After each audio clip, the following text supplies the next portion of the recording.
With the release of Unity 19.1, we are introducing a new way for you to handle garbage collection in your projects. To make it easier for users to write their own scripts within Unity, we use an approach to memory management called automatic memory management. What this means is that memory will be allocated when it's needed, for example to create a new object, and automatically deallocated when it's no longer needed. This process is known as garbage collection, or GC. Behind the scenes, Unity uses a model known as Boehm-Demers-Weiser for its garbage collection.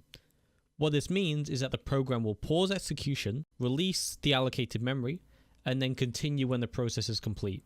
The length of this pause is dependent on how much memory needs to be deallocated. So for projects relying on real-time action or movement, if this happens during gameplay, then it may become a problem because these stutters are going to make the players perceive the game as laggy. A characteristic of performance problems caused by garbage collection is that your game will run smoothly most of the time, with only intermittent halts or stutters. These halts are known as GC spikes, and you can identify these in the profiler, interrupting your otherwise smooth performance graphs.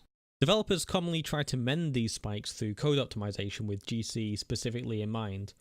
One example of this is to avoid operations which cause memory allocations during gameplay, like for example combining two strings in an update function which runs every single frame, when the alternate method for this would be having two separate text objects where you'd only be updating a single string. Generally speaking, it's always good practice to avoid creating excessive memory allocations for the garbage collector. However, it's not always practical or desired at all to avoid memory allocation completely. Now, with incremental garbage collection, we are still using the same model, though rather than processing our GC all at once, we split the operation over a number of frames. It's also important to note that despite the small amount of overhead created by incremental garbage collection, the effective GC time is still essentially the same. It just means that the operations are less noticeable by the user, resulting in smoother gameplay. If you're interested in learning more about the specifics of how this works, we've linked to a blog post by one of our engineers that worked on this feature down in the description. So let's take a look at some examples. Here we have a screenshot of our profiler. As we can see, there's a large spike that interrupts our usually stable frame rate. Looking more closely, we can identify that the cause of this spike is garbage collection. If you'd like to use incremental garbage collection, this requires the .NET 4x equivalent scripting runtime or above. You must also be building for one of the supported platforms.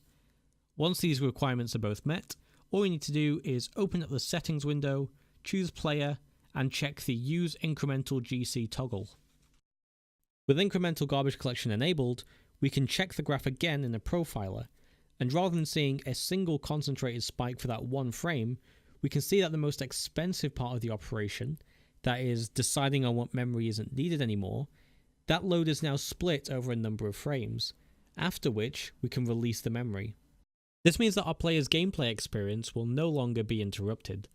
Since the process is incremental and happens over multiple frames, it's possible in some cases for the state of references in the project to change from one frame to another, causing the GC process to restart. More details are available in the blog post linked down below. Generally speaking, for most projects, with incremental garbage collection enabled, you should now see a drop in your GC spikes without any further configuration. As with anything performance related, the potential benefits are always going to depend on your project's nature. You'll want to profile these changes on your target hardware just to confirm that you are in fact improving performance. We've also added a new API that you can access under the scripting.garbagecollection namespace. Check out the link in the description below to explore the full documentation. In addition to Unity's built-in profiling and performance tools, there are a number of excellent specialized tools that are also available via the Asset Store. You'll be able to find links to those in the description down below as well.